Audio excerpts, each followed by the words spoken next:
Hi గారు, welcome to our channel. ప్రస్తుతం మనతో పాటు దాము బాలాజీ గారు సీనియర్ జర్నలిస్ట్ ఉన్నారు. వాటితో ఒకసారి మాట్లాడదాం. సార్ నమస్కారం. సార్ రీసెంట్ గా జగన్మోహన్ రెడ్డి గారి హెలికాప్టర్ అది మొత్తం ధ్వంసం అయిపోయింది కదా, దీనిపైన ఇప్పుడు పోలీసులు విచారణ అయితే చేపట్టారు. అటైతే వైసీపీ వాళ్ళు దీనిపైన అనుమానాలు వ్యక్తం చేస్తున్నారు. పోలీసుల వైఫల్యమే ఉంది ఇక్కడ, జగన్మోహన్ రెడ్డి గారు చంపేందుకు కుట్ర పన్నారని చెప్పేసి వాళ్ళు అనుమానిస్తున్నారు. మరి పోలీసుల విచారణ ఎక్కడి వరకు వచ్చింది, మరి వీళ్ళు అనుమానాలు ఎక్స్ప్రెస్ చేస్తున్నారు కదా, దాంట్లో నిజం ఉందంటారా? మీరేం చెప్తారు సార్ దీనికి సంబంధించి?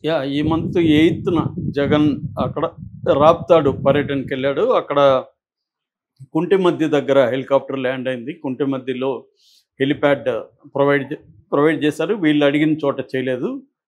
That is number 1. అది ఆయన ఎందుకు వెళ్ళాడంటే అక్కడ లింగమయ్య అనే ఒక వైసీపీ కార్యకర్తను తెలుగుదేశం వాళ్ళు చంపేశారు. అది ఎంపీపీ ఎలక్షన్లకు సంబంధించిన గొడవలో.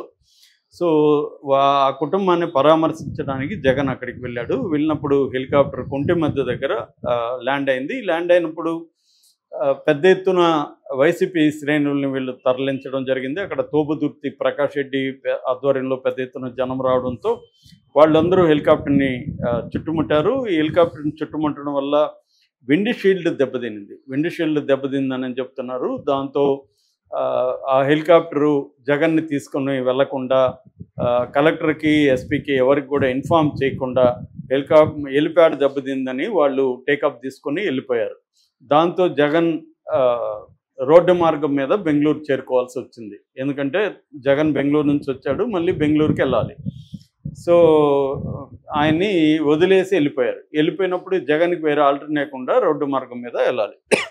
దీని మీద వైసీపీ వాళ్ళు తీవ్ర ఆందోళనలు, ఆగ్రహవేశాలు వ్యక్తం చేశారు. ఎందుకంటే ఇదంతా ప్రభుత్వం కుట్ర, తగినంత భద్రత కల్పించలేదు ప్రభుత్వం జగన్కి.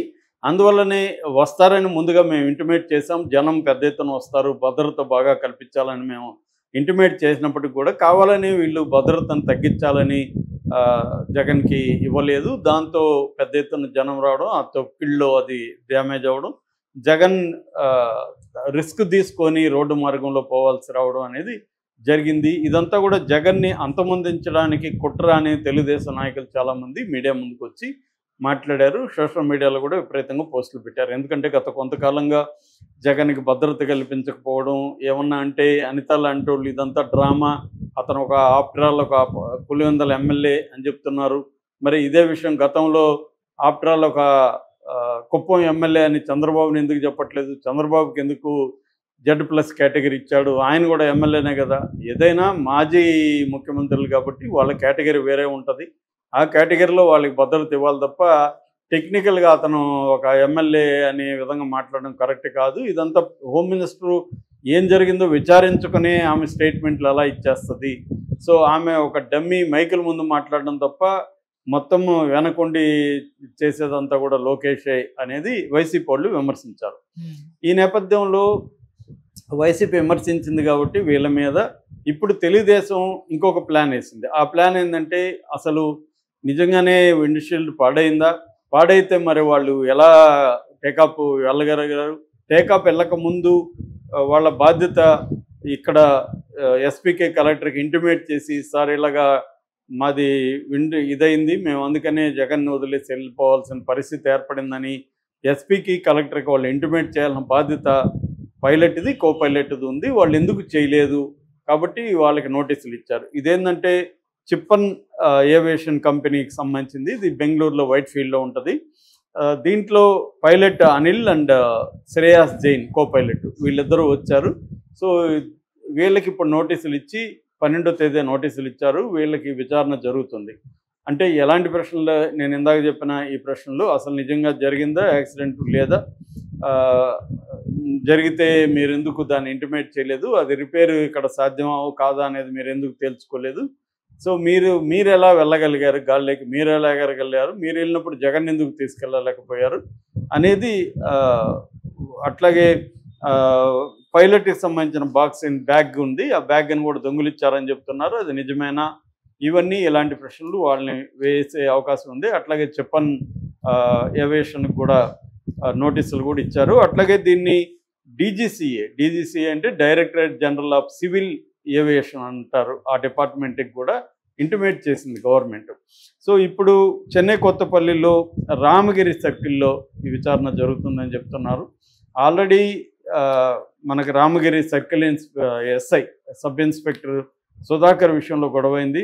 సుధాకర్ని సంబోధిస్తూ పోలీసులను బట్టలోడు తీస్తాను, నేను బట్టలోడు తీసి నిలబెట్టి వాళ్ళకి పనిష్మెంట్ జరిగే విధంగా చూస్తానని జగన్ అనౌన్స్ చేయడం, దానికి సుధాకరు నువ్వుడు బట్టలు తీయడానికి నువ్వు ఇచ్చావా మా బట్టలు, ఇదేమి అరటి తొక్క కాదు, తోలు తీయడం తొక్క తీయడం అనే ఆయన గట్టిగా ఇచ్చాడు. సో ఈ నేపథ్యంలో భద్రత మేము కల్పించాము, 150 మంది పోలీసుల్ని మేము అక్కడ పెట్టామని ఎస్పీ రత్న కూడా సత్యసాయి జిల్లా ఎస్పీ కూడా ప్రకటించారు. భద్రతా వైఫల్యం లేదు, ఇది వైసీపీ వాళ్ళు పెద్ద ఎత్తున అతిగా వెళ్ళి పెద్ద ఎత్తున జనాల్ని సమీకరించడం వల్ల ఇది జరిగిందనేది వీళ్ళు. ఇప్పుడు తెలుగుదేశం ప్రభుత్వం దీన్ని విచారణ జరిపించడం అనేది స్టార్ట్ చేసింది. ఇది కూడా పెద్ద కుట్ర, మరొక కుట్రకు తెరలేపింది తెలుగుదేశం ప్రభుత్వం. ఎందుకంటే నెక్స్ట్ ఎవరు జగన్కి హెలికాప్టర్ ఇవ్వకూడదు, ఇప్పుడు హెలికాప్టర్ ఇచ్చిన వాళ్ళని కానీ హరాస్మెంట్ మనం పెడితే నెక్స్ట్ జగన్కి ఎవరు హెలికాప్టర్ ఇవ్వడు, అప్పుడు చచ్చినట్టు జగన్ ప్రయాణాలు ఆపుకోవాల్సి వస్తుంది అనేది తెలుగుదేశం ప్లాను. ఆ ప్లాన్కి అనుగుణంగానే దీంట్లో వీళ్ళకి ఇప్పుడు నోటీసులు ఇచ్చి వీళ్ళని అరెస్ట్ చేస్తే పైలట్ కోపైలట్ తప్పేముంది ఇక్కడ, వీళ్ళు భద్రత ఇవ్వడం వల్ల విండ్షీల్డ్ ధ్వంసం అయింది, విండ్షీల్డ్ ధ్వంసం వల్ల ఇది ఫుల్ సెక్యూరిటీ మనం ఇవ్వలేము, రేపు పొద్దున ఏదైనా జగన్కి అయితే ఇబ్బంది అనేసి వాళ్ళు వెళ్ళిపోయారు. వాళ్ళ డ్యూటీ వాళ్ళు చేశారు.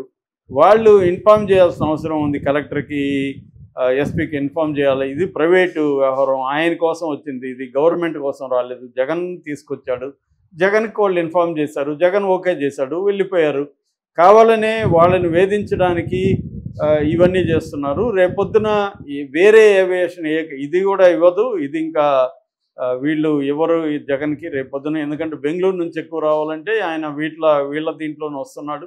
వీళ్ళెవరు వేరే వాళ్ళు కూడా ఎందుకులే జగన్తో పోలిస్తే అక్కడ రాజకీయాలు గొడవలు అయ్యి మన హెలికాప్టర్తో ప్రాబ్లం వస్తుందని వాళ్ళు కూడా ఎవరు.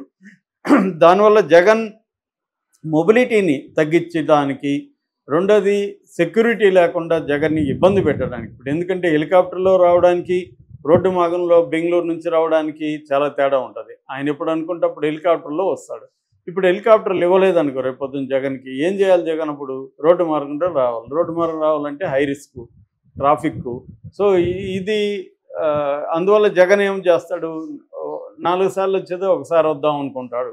ఇది ప్లాను వీళ్ళది. కుట్ర చేసి ఏవియేషన్ వాళ్ళని బెదిరించి వాళ్ళని ఇబ్బందులు పెట్టడం ద్వారా జగన్కి హెలికాప్టర్లు ఇవ్వకుండా చేయడం, తద్వారా జగన్ భద్రతని ప్రమాదంలో పడేయడం, రెండోది జగన్ మొబిలిటీని కట్ చేయడం, ప్రజల్లో ఈ ప్రభుత్వానికి వ్యతిరేకంగా ప్రజలను ఆర్గనైజ్ చేయడానికి జగన్ మొబిలిటీని కట్ చేయడం అనేది వీళ్ళ ఉద్దేశం అనేది వైసీపీ ఆరోపిస్తుంది. సాక్షులు కూడా దీనికి సంబంధించి ఒక పెద్ద కథనం వచ్చిందనమాట. సో వీళ్ళేమో ఎలా ఆరోపిస్తున్నారు, వీళ్ళేమో మీరే కదా అన్నారు ప్రమాదం జరిగింది, భద్రత లేదు, మేము దాని మీద ఎంక్వైరీ చేస్తున్నామని వీళ్ళు అన్నారు. సో ఇద్దరి వైపు నుంచి రాజకీయ గొడవలే జరుగుతుంది. ఖచ్చితంగా దీంట్లో చంద్రబాబు ప్రభుత్వం హెలికాప్టర్ల సంస్థల్ని ఇబ్బంది పెట్టడం అనేది కనిపిస్తుంది. నిజంగా దీని మీద ఎంక్వైరీ కాదు, భద్రత ఇచ్చారా లేదనే దాని మీద ఎంక్వైరీ జరగాలి. అది వదిలేసి హెలికాప్టర్ మీద ఎంక్వైరీ చేయడం, పైలట్ని కోపైలట్ని పిలిపించడం ఇక్కడికి, ఇప్పుడు ఇదంతా హరాస్మెంట్ కిందకి వస్తుంది. సో ఎందుకు మనకు తలనొప్పులు అనేది వాళ్ళు అనుకుంటారు కదా, మరి రేపు కేసు అవుతుంది, కేసు కోర్టులో హాజరు కావాలి, పైలట్ కోపైలట్ కూడా రేపొద్దున ఆ సంస్థ మీద వ్యతిరేకత క్రియేట్ చేస్తారు, మేము ఎందుకు ఇలాంటి సంస్థల్లో పనిచేయాలి, సో జగన్కి హెలికాప్టర్లు ఇస్తే మనకు తలనొప్పులు, కేసులు వస్తాయి, రేపు వెళ్ళాలి అన్నదైతే క్లియర్గా మనకు అర్థమవుతుంది. మరి దీన్ని జగన్ ఎలా ఎదుర్కొంటాడో చూడాలి. ఎందుకంటే ఎప్పుడు కూడా అధికారంలో ఉన్న పార్టీ ప్రతిపక్ష పార్టీల్ని నానా ఇబ్బందులు పెట్టడానికి ట్రై చేస్తుంది. గతంలో జగన్ కూడా అదే చేశాడు, ఇప్పుడు జగన్ అటుపక్క ఉన్నాడు, అంతే తేడా. ఎందుకంటే ఎన్ని రకాలుగా మనం ఇబ్బందులు పెట్టాలి వీళ్ళని వాళ్ళు ట్రై చేస్తారు. ఇది రాజకీయాల్లో సాధారణం, ఎత్తుకు ఎత్తులు అనేవి ఉంటాయి, ఒకరు ఎత్తేసినప్పుడు నువ్వేం పై ఎత్తేస్తావు అనేది చూడాలి, అది ఇంపార్టెంట్. జగన్కి కూడా ఇదేం కొత్త కాదు, గతంలో కూడా ఆయన 10 ఏళ్ళుగా ప్రతిపక్ష